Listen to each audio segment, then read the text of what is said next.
listening to the Hazard Ground Podcast, with service members from across the military sharing their stories of combat and survival. And now, here's your host, Mark Zeno. Welcome into the Hazard Ground Podcast. As always, we appreciate you joining us each and every week. Before we get started with this week's show, a couple of notes to get to. One, we're really excited about this summer lineup that we have coming up. We've got some amazing guests coming up that really have done just some incredible things throughout their time in service. And we want to thank you guys for continuing to provide us with suggestions. And with that said, send us an email, producer@hazardground.com. Give us suggestions of people that you know, stories that you've heard of, that you'd like to see featured in depth, in detail here on the Hazard Ground Podcast. Guys, we're paying so much attention to what you're telling us and what you're doing to try to make this show better and craft it into what you guys want. So keep that feedback coming. Speaking of feedback, go to iTunes, leave us a rating and a review. That's the best feedback we can get. Helps grow the show, helps us get more listeners. Speaking of which, we are also on radio.com now as another platform for this podcast, so you can find us in a whole bunch of different places as we continue to grow and continue to get a bigger audience. We're getting more platforms, so that's great for us as well. Finally, our sponsorship with Amazon. Go to our website, hazardground.com. New website coming, guys. Stay tuned. I promise you. I know I've been telling you this for a while, but it really is coming soon. But go to the website, hazardground.com. Click on that Amazon banner right in the middle of the homepage. Do all your normal Amazon shopping. We'll get a percentage of what you guys spend. We donate it right back to the charities that you've heard right here on the Hazard Ground, like the Headstrong Project, which has gained a lot of national news lately in a good way. They are at the forefront of helping veterans. So lots of great things going on here with the show and in the veterans community. We'll keep you updated on it all. And with that, let's get started with this week's episode. Joining us this week is a very special guest. And while he's not an actual member of the U.S. military, he fought alongside the U.S. military in several engagements throughout the war in Iraq. His job was an interpreter, or a terp, working alongside American forces, including U.S. Navy SEALs. One of the most notable Navy SEALs, Chris Kyle. There is a book that details his memoirs and his time in service, and he has eventually made his way to America. The name of the book, codenamed Johnny Walker, and he is our guest this week on the Hazard Ground Podcast, Johnny Walker. Johnny, welcome. Thank you for being here. Thank you for having me, and it's a big honor to be with you in your show and to put my name between the warrior. So thank you so much. No, absolutely. And for those who aren't familiar, civilians who may be listening, Johnny Walker, obviously not your real name. It was a name you were given, a nickname. We'll get to that story in a moment. But just for security purposes, for civilians who don't understand, a lot of interpreters had to have a code name or a nickname, whatever it was, to conceal their identity, because if they were found out to be working with American forces, their lives would certainly be in danger. To this point, and for those listening as well, you actually are an American citizen now, correct? Correct. Okay. Do you go by your actual name, or Johnny Walker is your legal American name at this point?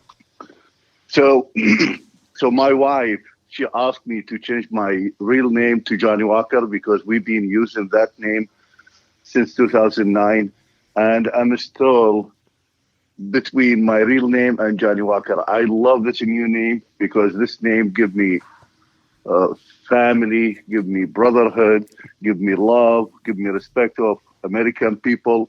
And then my old name, Riyadh, has given me all my memories about Iraq, Mosul, my friendship, and my family. So I'm going to let my wife decide which name she like, and I will go with that. Sounds good. And always listen to the wife. An American custom, Johnny, as you probably have figured out. Let's go back to the beginning for you, because you grew up in northern Iraq in Mosul, and that's where you eventually ended up connecting with American forces. But I want to give some of our listeners some perspective, because obviously not any of us know. Prior to 2003, we knew Iraq as a dictatorship, a land that, was far away from the United States. What was it like living and growing up in there under Saddam Hussein for the better part of your life? So I am like 6'4", my tall, and as you can tell, I'm tall guy in the United States. So imagine in my city, Mosul, I'm giant. Right. And kind of trouble kid, like make a lot of trouble in the neighborhood. And my family, they want to find something to release my energy. So they figure out to send me with my cousin to play basketball. And I went to the basketball field with my slingshot. And we end up with kind of beat a few guys. Next day, I went back again, play basketball, and I started love this game. And as you know, basketball is like kind of chain. If you play basketball, the best team in the world is Harlem team. In my imagination at that time, in my dream. So I had to watch Harlem team, and Harlem team take you to another step. You have to listen to country music, and Kenny Roger, and you have to watch cowboy movie, John Wayne. So all this kind of small pieces build the American dream. And I apologize, I have to tell you that so you know where I'm going. With no, my it's funny because you say the Harlem Globetrotters and Westerns and John Wayne and all. I mean, that's Americana for a lot of people. Trust me, like I'm 12 years old at that time, and I have that small American dream.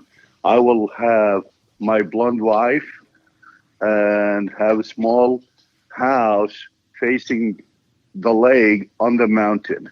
Right. So anyway, 1980, war between Iraq and Iran. 1,000 people killed, innocent people killed from both sides. From Ayatollah side, which is the guy who have permission to speak with God, and from Iraqi side, the greatest leader, and everyone here have to worship him.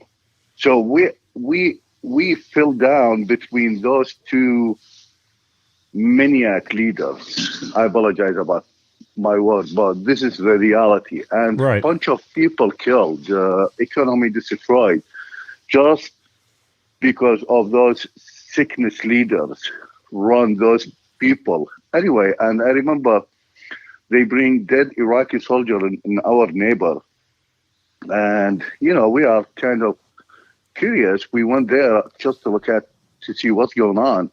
And we saw 2 Iraqi military police give the dead body to the family. And, the mom, she came and she started crying, screaming, this and that. She lost her child. She lost her baby. And I will never forget that. The Iraqi military police asked her, hey, we need the price of the bullet because your son ran away from the front line and we kill him. Wow. So imagine, I'm not going to go with more details. If you compare this small piece with everything, you will see what kind of no life we have.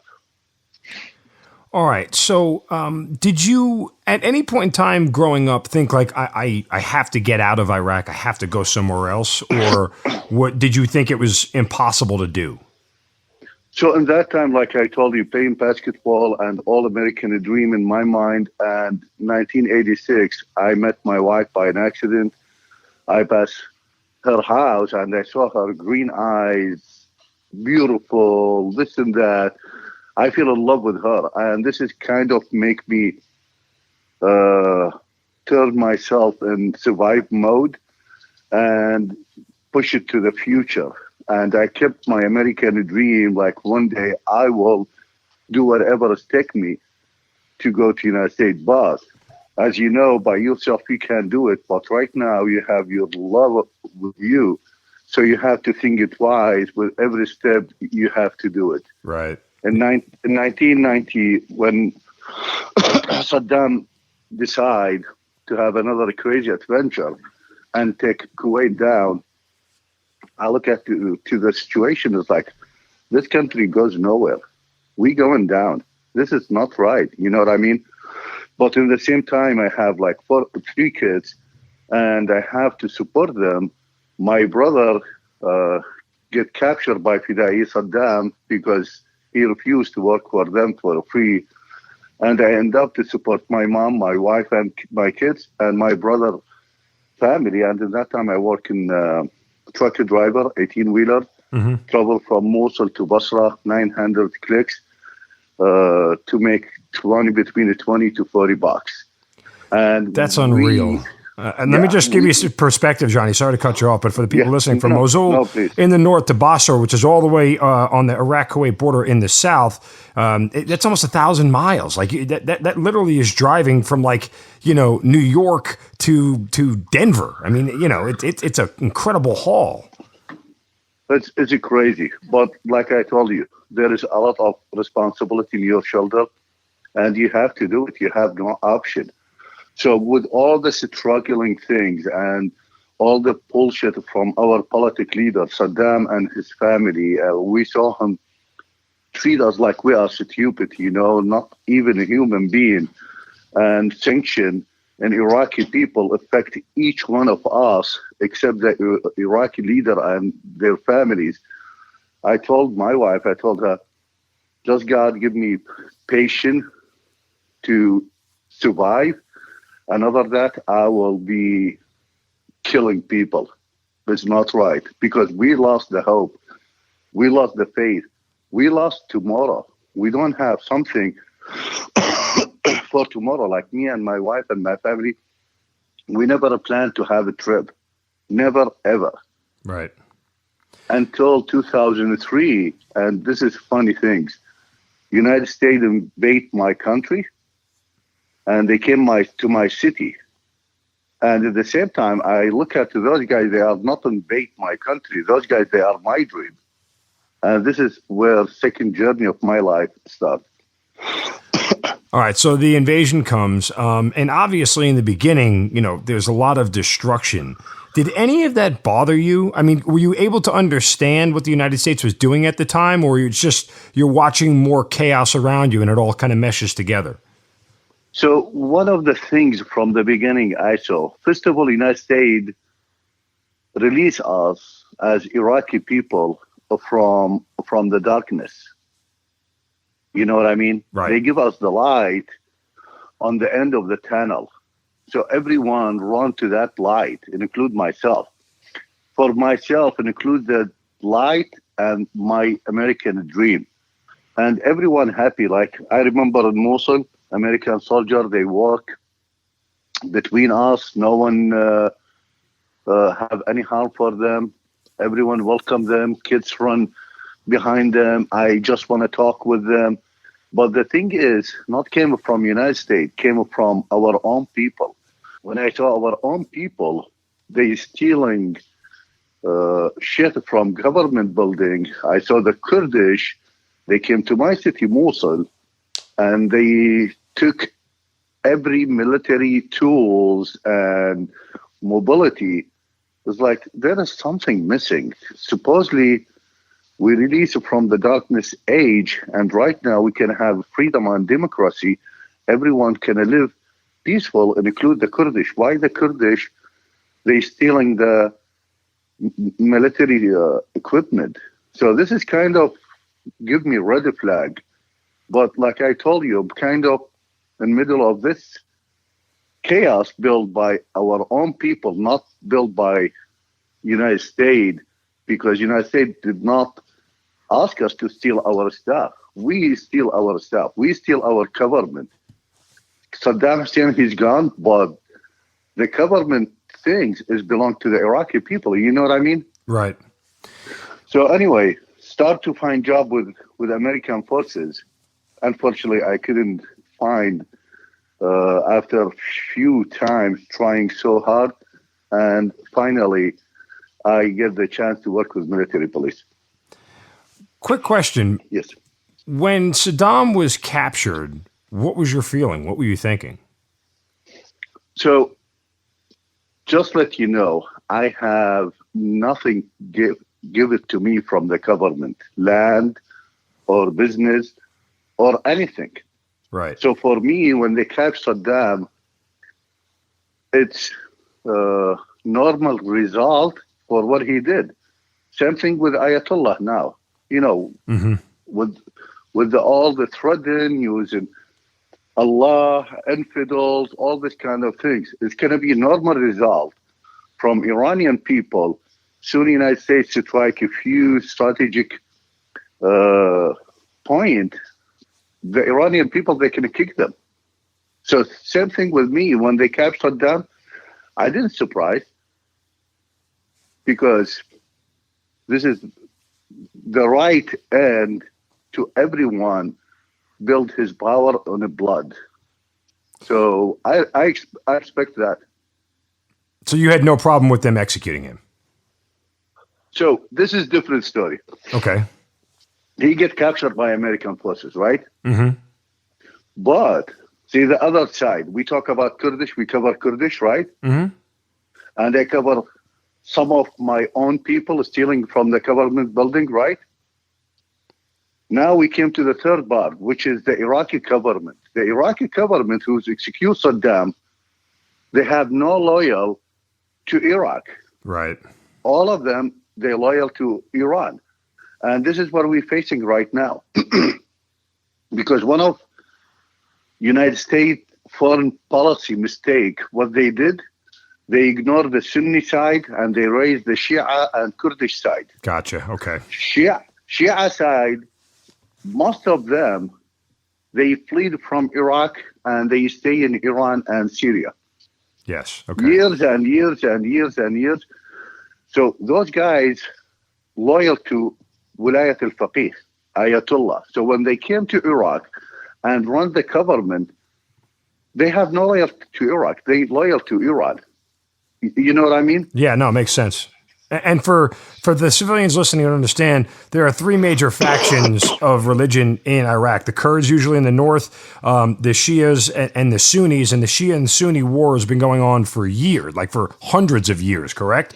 And so, the Shia, as you mentioned, they're also part of Iran, and the Sunni, which Saddam was Sunni, they were kind of enemies. And so what you're alluding to is that the fact that when the Iraq government came back in, they were all Shia and they were loyal to Iran, and they actually almost took pleasure in getting rid of Saddam. Correct. And let me correct one thing if you don't mind. So it's not the three religions. Kurdish, they are raised because they are Sunnis too. And gotcha. Minority of them, they are Shia, the Kurdish. Religion between Sunni and Shia, it's same religions, but it's politic agenda. Without the difference, they will not rule us or reach to the power. And I'm going to tell you something about the difference, if you don't mind, between the Sunni and Shia, the way how I understand me and my family. No, go ahead. So one time, with all the chaos in 2006, Sunni, Shia killing each other, chaos, blood everywhere. Went back to my home, and when I go for vacation, don't think like I'm going to Las Vegas. No. I have to have 3-4 fake ID to pass different checkpoints, and I have to have my weapon with me ready to kill anyone who stop me and suspicious me. Before I reach to my house, I have to call my family to clear the route. It looks like we have intelligence operation. You know what I mean? Right. When I go inside my house, I stay in my house. I go nowhere. In my room with my weapon, my AK, my pistol, my grenade. So imagine the environment. So anyway, one of the night, I called my wife. I told her, please, can you bring the kids? I need to talk to them. Everything okay? I told her, yeah. So she brought my kids, and I told them, hey, guys, I have a quick question, and I need honest answer. Yeah, of course, Dad. What's up? And I told them, who is going to be Sunni, who's going to be Shia? They look at me and kind of surprised because we don't talk about Sunni and Shia. Right. And at the same time, I am Sunni, my wife is Shia. And my oldest daughter, she asked me, Daddy, are you Sunni or Shia? I told him I'm Sunni. And how about Mom? I told him Shia. All of them, they picked Mom's side. So this is the difference for educated people. There is no difference. This looks like Protestant, Catholic. Right, right. If you believe about Jesus, this is your main sources. You know what I mean? After that, everything is going to be political agenda. So this is where I'm going to when execute Saddam. When they kill him, they don't kill him because he's dictator. They don't kill him because he is pull Iraq down and destroyed it. They kill him because they want revenge from him. They kill him because they are Shia, kill Sunnis. Gotcha. You know what I mean? Yep, I understand. It's not in the right way. I hope I answered your question. No, you did. I mean, there's a lot there, and I'm glad you unpacked it all because, full understanding of kind of how history unfolded and why it went the way it did. Okay, let's go back to when you first connect with the U.S. forces. Did you know what you wanted to do, or did you just kind of see as aligning with the U.S. forces at the time as a way to make a living? Was it a way to get out of Iraq? Like, what were you thinking? So at that time, I'm thinking like we're going to be like Germany and Japan. Okay. Because this is what happened in Germany and Japan after the United States take over, right? Mm-hmm. So this is my things. But same time, those people, American soldiers, represent my dream. And my dream is 1 meter from me. I want to be with my dream. You know what I mean? Right. And the third thing is finance, is money-wise. Sure. I want to make some good money from Uncle Sam. I told you I'm making 20 to 40 bucks. Long distance drive to make 20 to 40. And right now I can make 100 easily in the month. Right. So this is three things pushed me so hard to find job. Like I told you, I couldn't succeed until one night drinking in my uncle's shop. God bless him, he killed by ISS. We sitting, we drink cheap whiskey, and we chit-chat, and time to leave, and start walking. I have 50 cents in my pocket, and I'm kind of wondering, keep the 50 cents to my kids when they go to the school, or buy smoke, or have a taxi because I live like 7 miles from my uncle's shop. Okay. So while I'm having this kind of illusion argument with myself about the 50 cents, I hear three Iraqi ladies, they talk shit about American military police point. And the story behind that, the American military police kick out this family from government building because no one allowed to live in government building. And those ladies kind of pissed off. And as you know, in American culture too, if honest lady, they can be beat up by men, you have to stand up for them. You have to protect them. You know what I mean? Right. So this is where they put me in the spot. But the difference is, if I protect them, I'm going to lose my life. They're going to shoot me. They're going to kill me. You know what I mean? Mm-hmm. The American forces, they're going to kill me. My dream, I will end up killed by my dream, you know? So this is kind of funny chaos level. Like first, the 50 cent, second, now we're talking about losing my life. So I have an idea in that time. So it's like, I'm going to walk faster, go to the military police, start talk with them, explain to them with my humble language, if I have language at that time, and we will see what's going to happen. So I went, God bless him, Sergeant Bird. I saw him and I told him, sir, there is issue. Can I solve it? He said, yeah, of course. While those ladies came to the white light and I saw them, it was like, oh, shit. Those women deserve no respect because they are thieves. They do all the bad things in the neighborhood. No one trusts them. No one respects them. So it looked like I'm wasting my time thinking, sacrifice my life for them. And in the fact they don't deserve it. And they know me very well. So when they came and they saw me, they thought I am a terp working with American forces. Oh, what are you doing? This and that. I told them, I'm doing nothing. All what you need to do, go back. And I don't want to see your face again. And as I told you, I'm kind of trouble kids. Mm-hmm. There's still this kind of personality with me. Tough guy, whatever, fight all the time. So anyway, so they know me very well. And they know when I said something, I mean it. So they left, and the sergeant started thank me while I'm talking to him. One of those girls' boyfriend, he came and he started talking shit about me and my family. Like, you guys language the trader, this and that, shame on you. I told them. Right, because they thought you were an interpreter for the United States at this point. Yeah, I told him, what are you talking about? He said, yeah, you take the American side against your own people. Shame on you. You are lucky or not by yourself. I will beat the shit out of you. It's like, okay, come over, buddy. So I went to him and I broke his nose, his jaw, bloody face. Sergeant Bird, he says, after the separate house, hey, do you want to work with me? I thought, well, fuck yeah. Of course, I would love to work with you. So this is my journey start with military police. Okay. And I remember the first salary, $100. I took all my family to the market.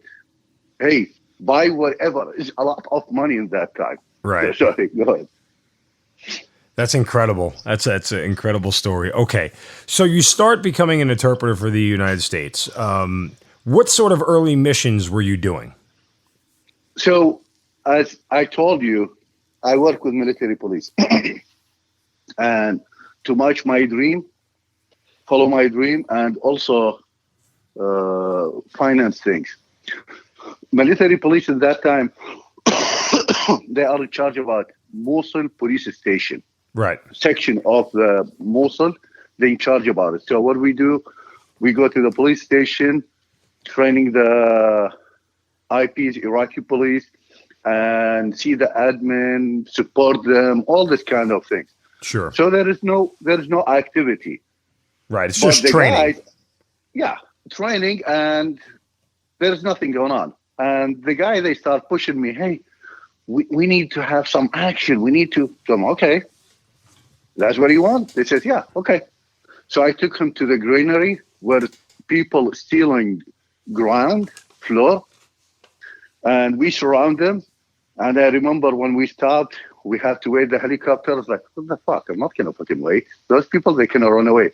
So I run to them, me and one of the military police, and he have weapon, and I pretend I have weapon. And all the thieves, they run away. And what we did, they run away and they left the truck behind. We just drove the truck and we pushed the gas. We jumped from the truck and destroyed the truck. Second mission, we took him to in Mosul, in center of Mosul.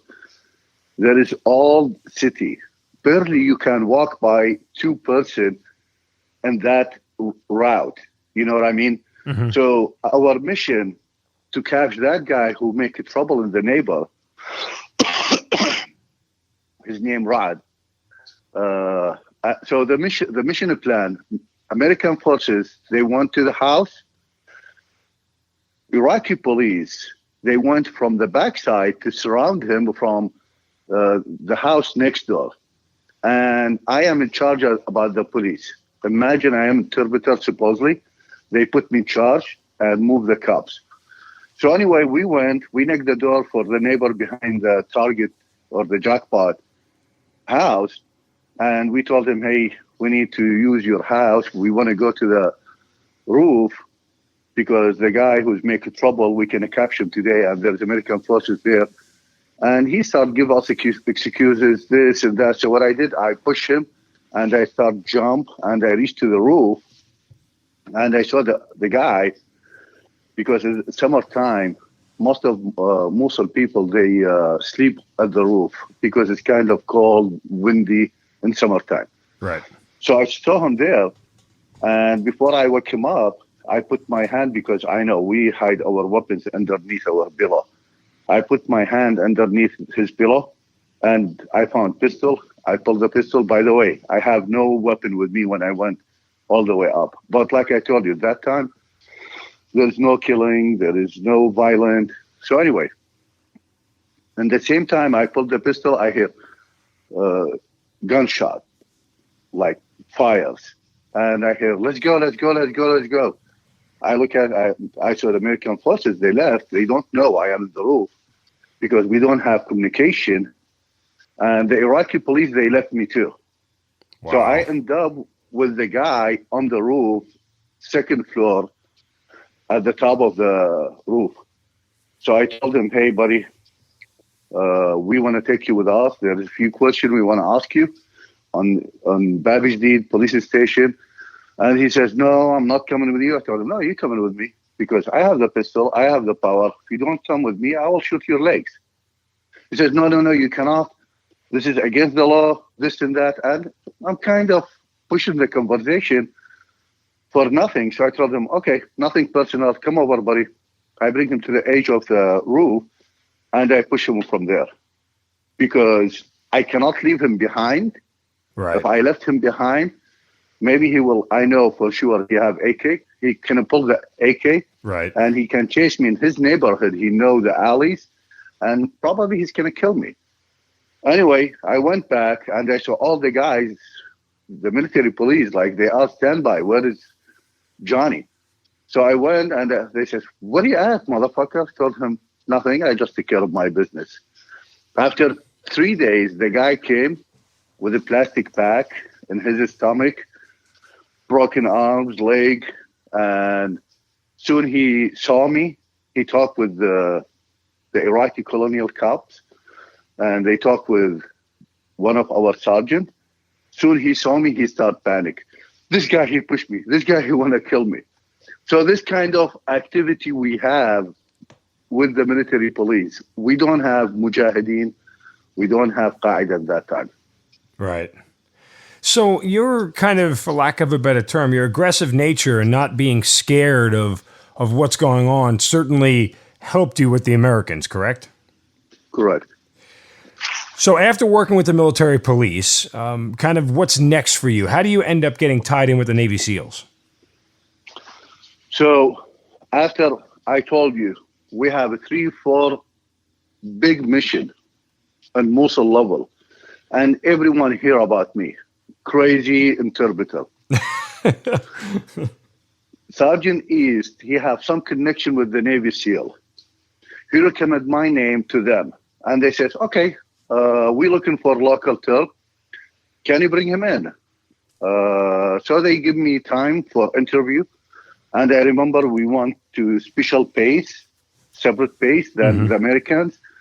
And I saw the people like have long beard, different uniform. Yeah. Like, what the fuck I am end up with? It's something you never see it in your life. You know what I mean? Yeah. So I talked with JT, God bless him. He passed away a month ago. Amazing patriot American.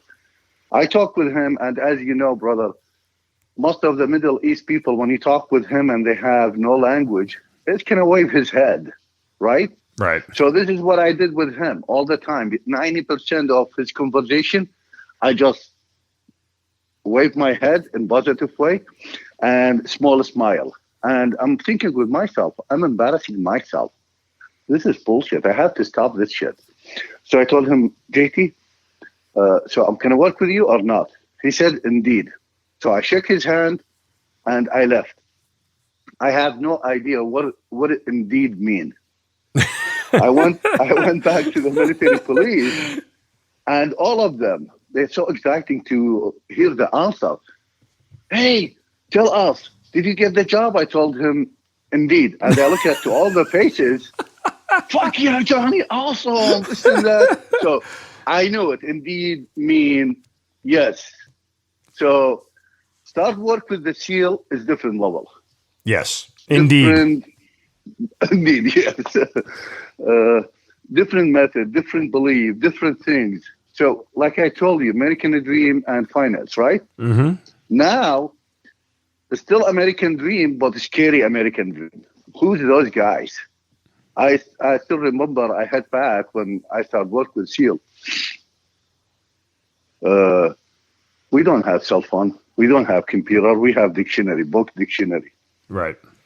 And I found it in our neighborhood, and I bust my ass to find what SEAL mean. And boom, SEAL is animal sea. It's like, yes, yes, SEAL and the animal in the sea, right?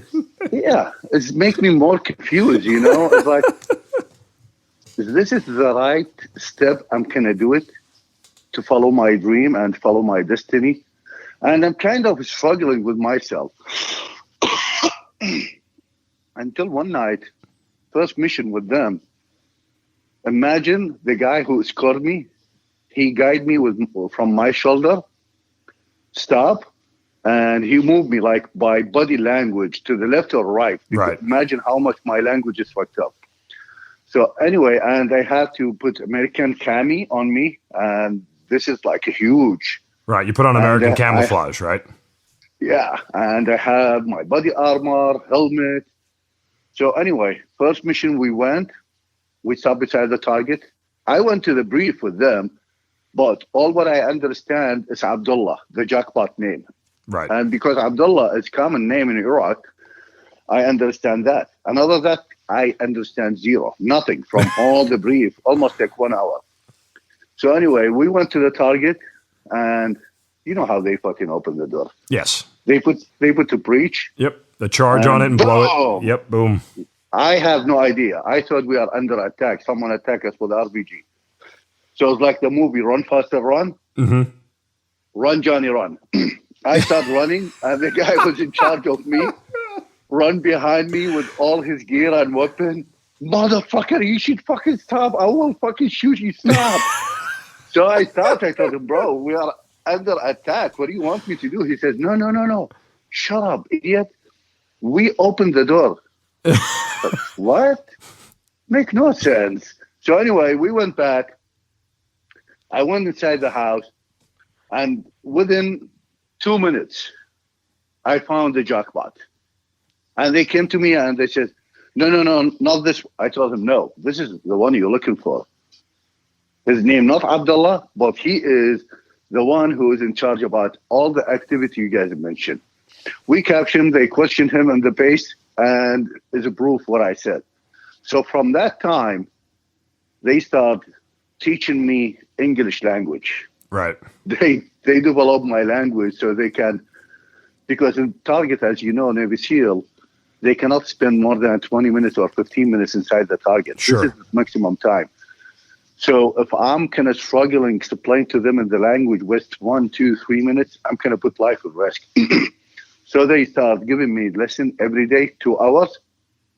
And mission after mission, it's kind of changed, not my belief, but I had better understanding to feed my belief.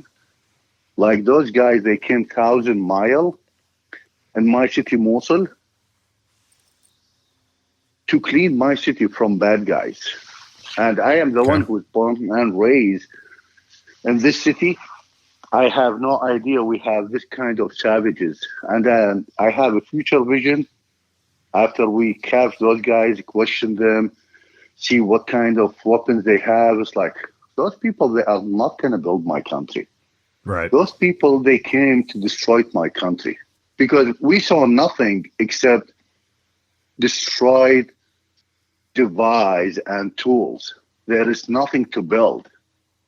So, and at the same time, those Navy SEALs, they came, they have no problem with innocent people. They love innocent people, but they are badass warrior against savages. Yes. So it looks like I move from level, beginner, basic, to advanced level with Navy SEAL. And it looks like good people against bad people with no nationality. You know what I mean? Sure, yeah. That's why some of the people, they said, oh, you traitor, this and that. Okay, if you consider ISS, militia, Qaeda, your own people, yeah, I'm a traitor for you. And I will kill you if I can. You know what I mean? Mm-hmm.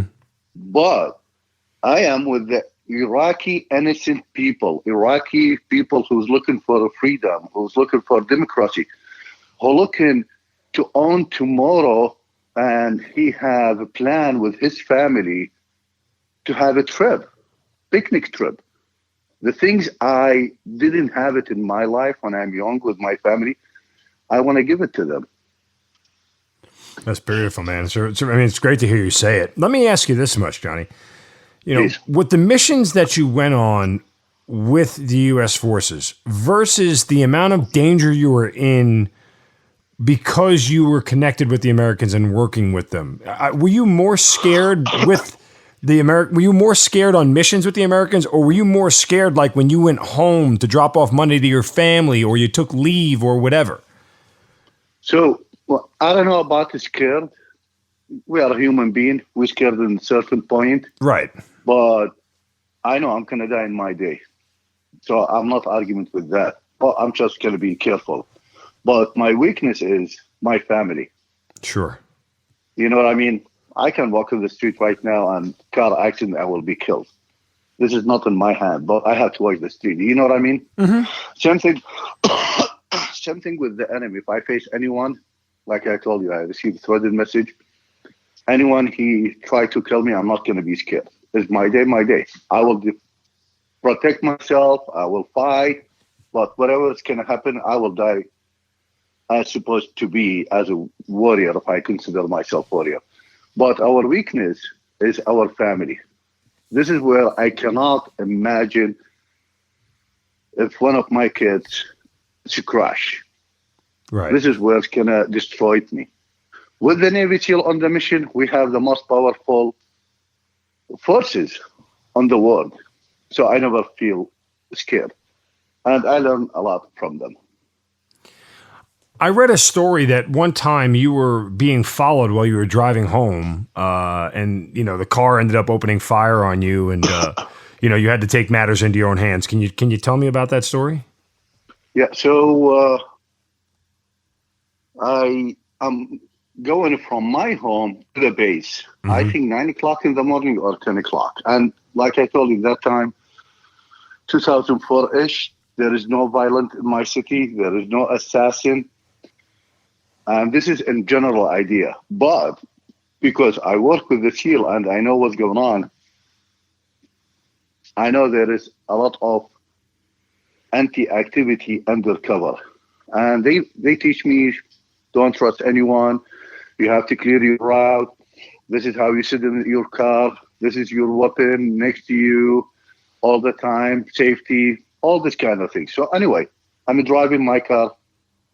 And I saw a car behind me, red Opel, German car.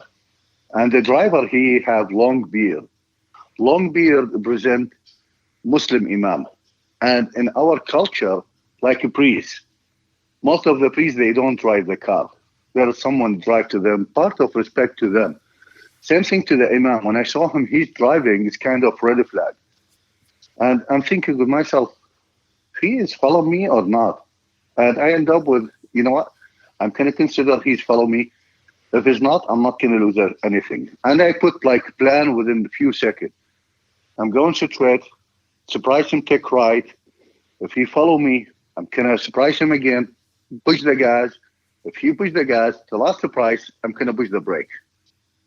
So 3 different level of recon to see if he's going to prove he want to attack me. So I took right, he followed me. I pushed the gas, he pushed the gas, so he's following me. I pushed the brake, and this is where he confused. And I saw the passenger, he's teenager, 18 years old. He pulled the pistol 9mm, and he shot me around. And the round went to the middle between the 2 windows. At that time, I had AK-47 with 75 round magazine. I pull it, and they have to take right or left. They took left within 10 meters from me, and I started aim to the driver. I shot him, and the car had the curve to start, and I saw the guy. He's kind of confused what he's doing. I went to him, and I saw his pistol, like he want to point, shot him, shot the driver again, threw my ID on the car, and people, they start gathering, and they asked me what's going on. I told them those guys work with Americans, and Allahu Akbar. So, okay, run away before they capture you, this and that. So I run, because that neighbor is kind of announced like supporting extremist thought. Right. And that's why I told him they work with Americans. So you lied to the public, and you lied to the people and said, they work with the Americans, not me, they do, and it kind of gave you a little bit of security and safety. Honestly, I didn't lie. I just give them false hope that those guys, they win. and they killed a guy who worked with Americans. Gotcha. So anyway, I head back to the base, and like after 2 hours, after I cleared my house, went back, called them, hey, if there is anything, nothing. My brother, he went to the roof with his AK. My another brother downstairs. We called cousin. Nothing going on in my house. I went to the base, and I remember Steve Hilly, officer. I saw him, and he said, Johnny, I have to talk with you. I told him, what's up? He says, bro, we just received intel that there is like interpreter killed. His name Riyad Khalif. Told him, are you sure? He said, yeah. Told him, I am Riyad Khalif. Well, this is what happened. So, yeah, I mean, brother, guess what? If we go to Disneyland, we have to prepare to have all the pleasure, right? Mm-hmm. If we go to fucking Las Vegas, we have to have money and we have to prepare. We can lose money, right? Sure. If we go to the war looking for freedom, the only price for freedom is blood and life. So I accept that fact. You know what I mean? Right. So, I mean, did it get to a point where you felt like, you know, the job was too dangerous? Like, not to you per se, but I mean to your family or to people around you, that if they discovered you were working with Americans, you were putting your family at risk? Agree. And this is where the second part of my life, who is my real hero, my wife, and what she did. So every 2-3 weeks, Navy SEAL, they open budget to my family movement. So every 2-3 weeks, my wife, she moved from neighbor to neighbor. And involved in 2005, she went all the way with the kids to the small village in Syrian border. Because as you know, the Mujahideen, Qaeda, intelligent, they are from us. So you will never know who's watching you. So the best way for her, she have to change her location from time to time and end up in Syrian border and live in small village. After that, she went to live in tent on the desert. In 2006, she left Mosul and all the towns around Mosul and village, and she came to Baghdad. And in Baghdad, it's, you know, big ass city. No one know her, and we live in kind of good neighborhood, kind of rich neighborhood. SEALs pay all the rent. And in 2006-07 until 2009, kind of my family, they survive. And I make it shortcut. I wish one of the days you will call me and I will let you talk to my wife and she will tell you what she faced. Like one of the times at this checkpoint, and I told you she is Shia, I am Sunni. And the checkpoint, they are Qaeda. They kill everyone if he just Shia. So imagine she is Johnny Walker's wife, the one who's destroyed half of Qaeda and Mosul. What can happen? So for her, she forget her life. The only wish she have, if she died before anything happened to the kids. So imagine a human being finish his life before he saw the love of her life in front of her torturing or anything happened to her. Right. So she is the real hero. It's amazing. And it's a testament to you both. I mean, I know you're putting her up on the pedestal, but obviously it was for lack of a better term, it was a teamwork deal. You both did what was necessary to survive, and fortunately, you both have made it to the United States, and you have the sanctuary and security and the safety of the American borders, so to speak. So tell the audience how you ended up with the name Johnny Walker, because I know that what they're all thinking, but and it's pretty obvious. But how did you end up with that nickname? What do you think? Well, it's listen, It's a good whiskey. It's a good Scotch. That's it's pretty obvious. I just, who gave it to you? Who coined it? When did it happen? So in Baghdad, so we moved from Mosul to Baghdad. Navy SEAL, and I moved with them. And in that time, every day at 5:00, we have target meeting. We were there, and if we have target, which is every night mission, they can tell us. And that day, there is just a storm. There is no way to have any mission. So it's like, fuck yeah, party time. Because we never slept at the night. We sleep during the day, wake up, target meeting, take care of business, 9:00, prepare for the mission. By 12:00, we're heading to the target. This is like daily business.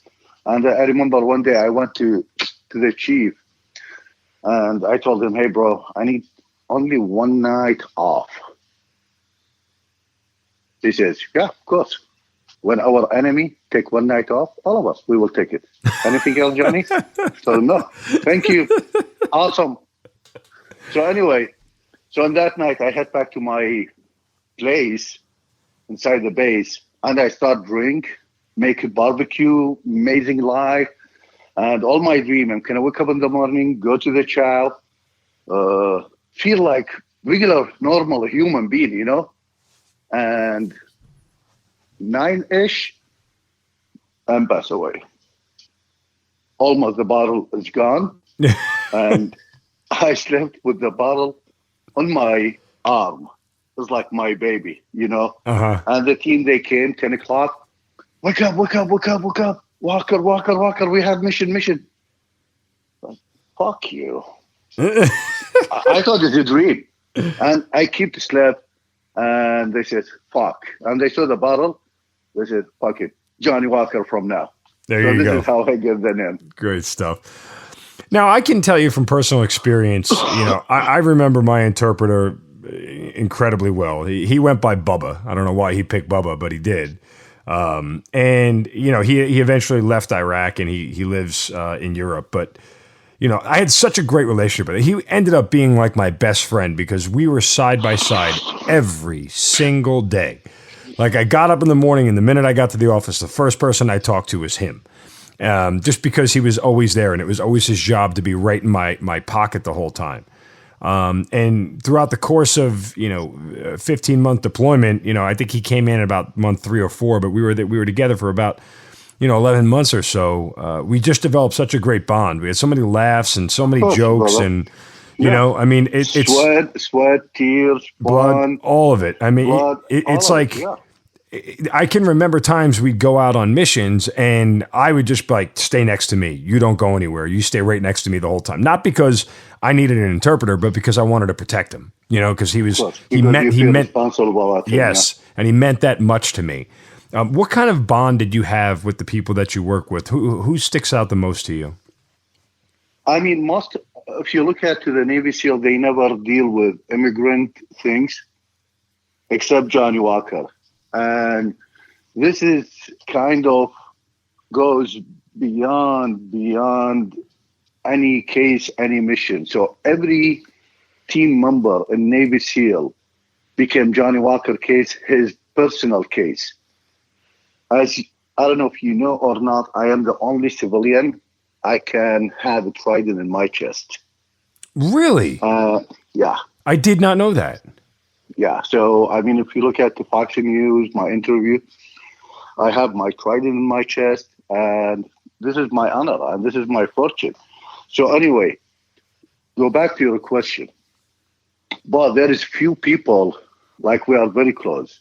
Johnny Heil, Steve Wazowski, Tushin, Chris, several guys, we work together all the time. One of them, I had a speech last night in San Diego with Jason Tushin. And it's funny, I love one of our mission story. If you don't mind, I'm going to tell you to share the audience this story. I love it. And it makes sense to me how you have to understand American culture.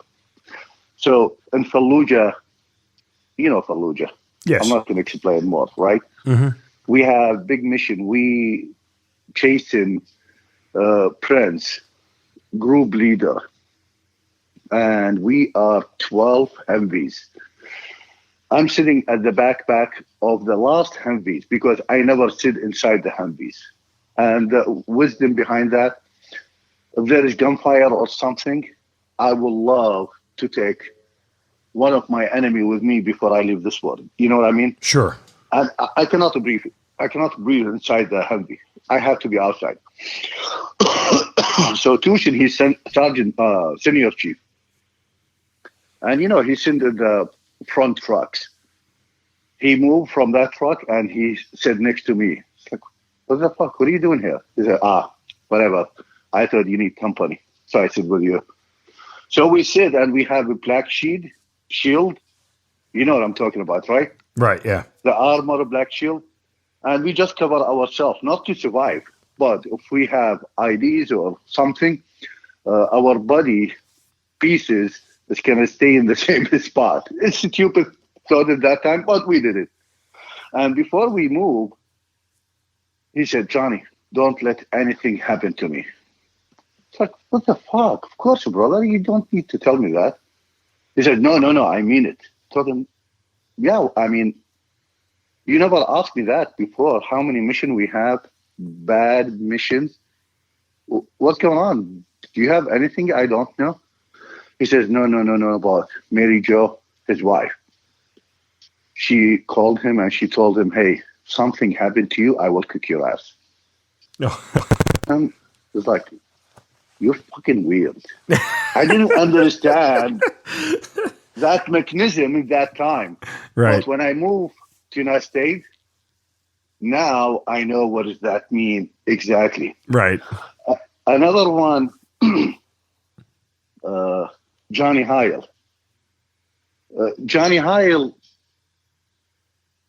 he is the most honest guy in the world. He will never, ever tell you something he don't feel it. Right. One day he told me and him and Tush, we sit, and he says, Johnny, thank God you're on our side. I don't know what we can do if you're on Qaeda. Punky, he is the most lethal sniper in the world. But he is so humble. If you talk with him, you will never find out who is he. Dorsey, Chris Good, Steve Hilly, bunch of amazing Patriot warriors. And imagine all of them, Christian, Jewish, ethnics, and I am the only Muslim.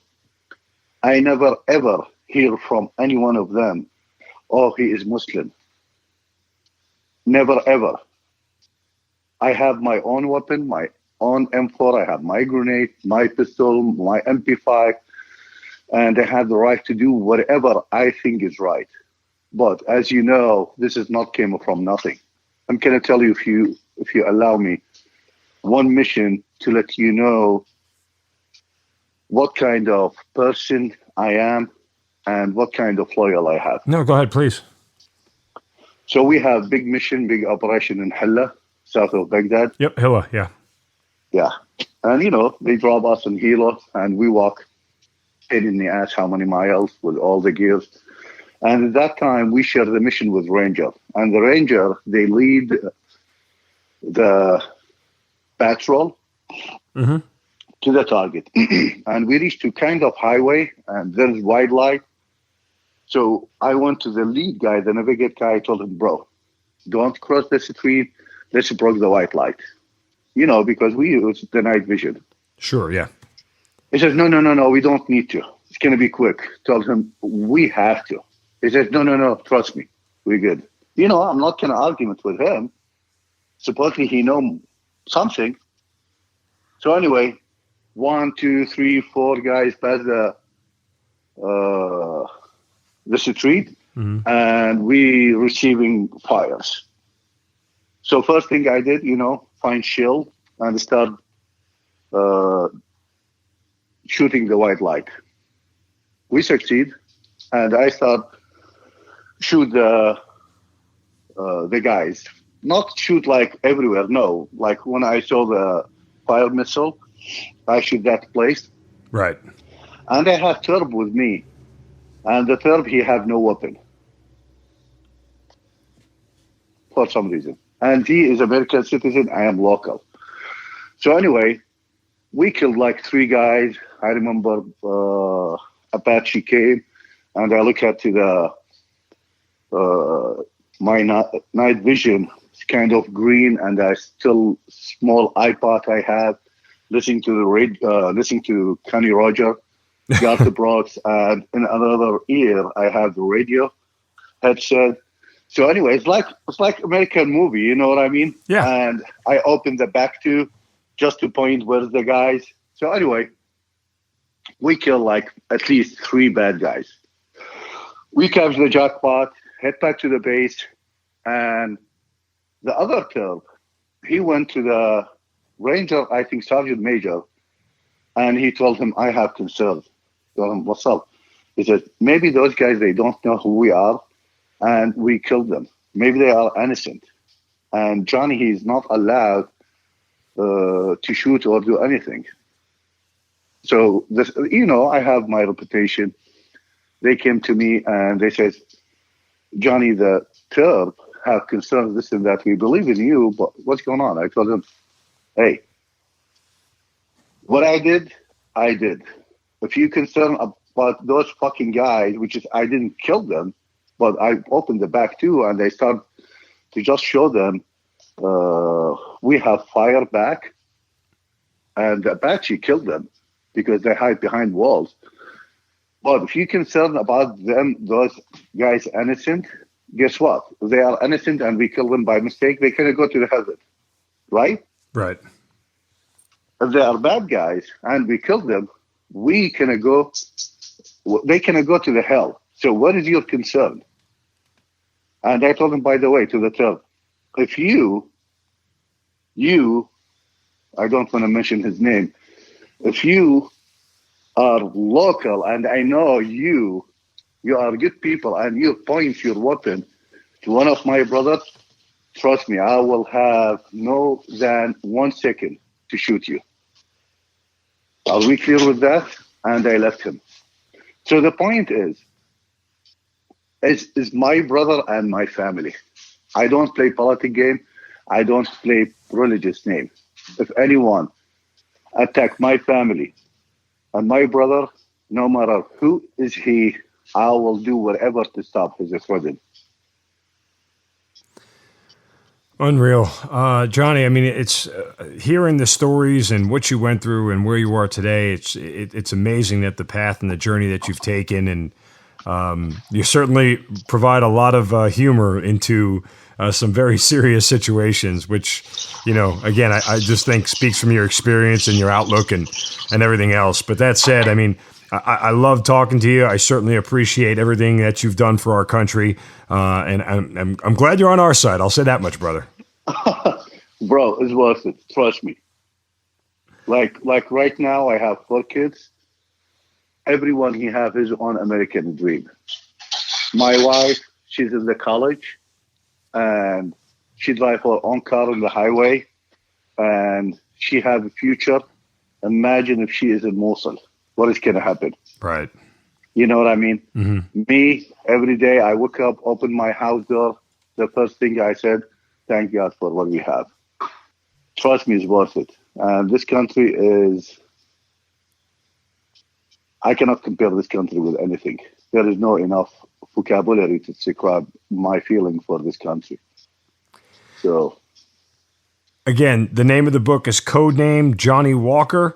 It's written by Johnny along with Jim DeFelice, and you guys can get it anywhere. But Johnny, again, I love talking to you, man. I'm so proud of you. I'm so happy that you're living out your dream in America the way you wanted to, and certainly proud to be a service member alongside of you. So, Johnny Walker, man, thanks for being part of the Hazard Ground. Thank you, brother, for having me, and good luck, brother. You've been listening to the Hazard Ground Podcast, hosted by Mark Zeno and produced by Matt Pasquarella. If you have an interesting story to tell and you'd like to be on the show, send us an email at hazardgroundpodcast@gmail.com. And if you like the show, don't forget to subscribe, rate, and review on iTunes. Thanks for listening. We'll see you next time.